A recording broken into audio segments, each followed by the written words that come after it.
5 islands, basically, in the Elizebeth Islands, Noshawn, Pask, Nashawina, Cuttyhunk, and Penakees. Most of the islands, all but the farthest south one, which is Cuttyhunk, the rest of them are all in a family trust, the Forbes family.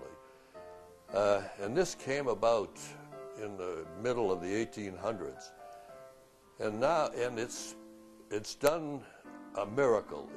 If it had not been for the Forbes family trust, the Elizabeth Islands would be settled overwhelmingly. It's a beautiful, beautiful bunch of land with lots of water, frontage. But if you're a direct descendant of him, you have the right to vacation there. And they have places you go and rent, you sign up.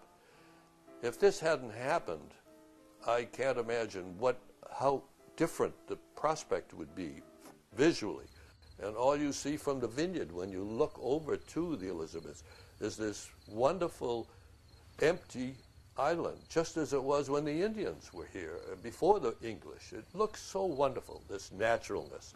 And it would be all gone if this family trust had not been set up.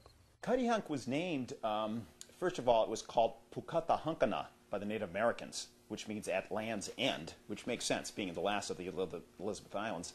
And then it was sort of butchered into Cuttyhunk by the English. Eventually, the Cuttyhunk Fishing Club in 1865 became a major landowner of Cuttyhunk itself. And then some years later, William Wood bought out the fishing club in 1921, and he himself bought up enormous amounts of the island. With the building of the Cuttyhunk Fishing Club, really the island changed from an island that maintained itself with piloting, with fishing, with farming, and with particularly with sheep, have always been on all the islands. It became a place where the various men on the island were able to have service jobs, really. They acted as guides for the men from New York who came to stay at the fishing club, which, by the way, was started during the Civil War, which just astounds me. Here was a war going on. They formed a fishing club, which was quite lavish in its appurtenances. A bunch of presidents, Grover Cleveland, Taft, Harding, Teddy Roosevelt, they all used the Cuttyhunk Fishing Club as headquarters, at least for a couple of weeks at a time. And what they used to do, there were 17 fishing stands around the island, and obviously it was the place to catch striped bass. They never got their hands dirty because they hired from Cuttyhunk young men who would take the fish off the hook, carry their luggage out to the fishing stands that they had all over the island, and then they would go back to the club at night and celebrate. Each one had his own liquor locker with a key and a number on it, and celebrate and live it up, and then the next day they would go out and go fishing again. They used to put their fish, the catch of the day, out on the lawn, and they used to figure out which was the biggest one, and whoever got the biggest striper of the day would actually be awarded the high hook. This is a diamond pin shaped like a fish hook. The high hook of the day award was given. This is a daily award that was given out. They had chummers who were island men, and they used as chum, the word is that they used lobster tails. I suppose that may have been the time when tourism really started.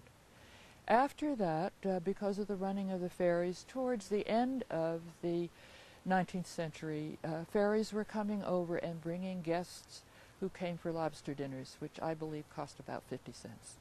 I think it was 2 years ago, this Cuttyhunk Bass Fishing Club was sold.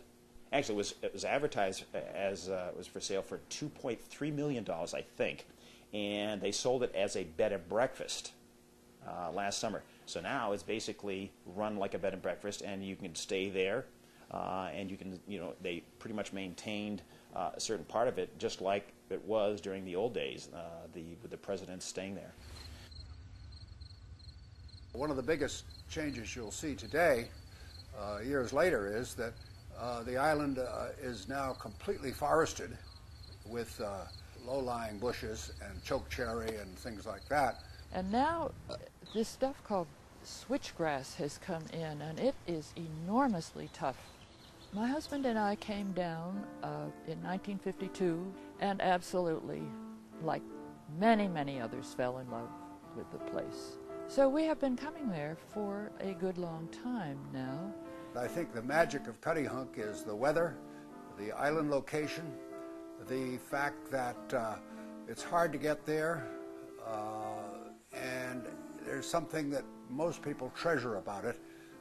The sunrises, the sunsets, the climate, the fishing. There are only a couple of bed and breakfasts and one small store, no movie house, no bars. It's a dry island. So that people who come have to enjoy a very quiet life and be more or less willing to amuse themselves with walking and swimming and sailing. For me, it's a naturalist paradise. It's really great. I find that you know, that whether it's shorebirds or hawks or raptors or warblers or whatever it is, they're just more plentiful on those islands because usually they're uninhabited. I mean, although there are a few residents, probably about 300 or so summer residents and only about 40 or 50 wintertime residents on the island itself. I mean, pretty much it's uninhabited. Lookout Hill is fascinating to people because of the walls that go up, and beautiful walls. And if you look on the far side of them, they're enormously tall, that seem to go up to nothing at all.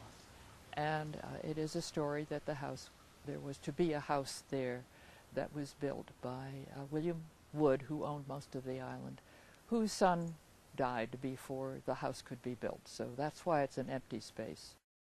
Living on the island, at least in the summer, is a little different from living on the mainland. You have to admit that. For me and for my family and many families, we phone a store in New Bedford, and you phone them the day ahead. They will pack up your groceries and get them onto the alert the next day, and then you will either go down in your truck to pick them up or your golf cart, or there is a young man who will bring them right out to your house. It takes a little planning. We have a fire engine and a volunteer fire crew. I can remember one time where nobody could find the key when there was a small fire on the island, but that has changed considerably. We have a couple of restaurants. We have Bart's Place, which until this year it was totally dependent on the weather because it was open air.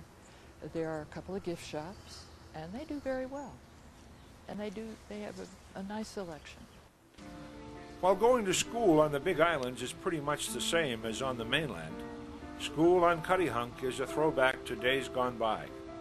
We have a one-room schoolhouse. This year, it's been closed for 3 years. It reopened just after Christmas in 1999 because a family moved to the island with one child.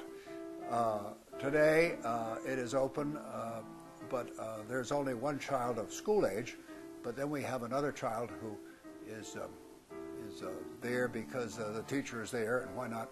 I think it has had as many as 17 students at one point. There were really quite a few. You go there from first grade through 8th with one teacher, and at 8th, when you need to go to high school, the children go off to the mainland.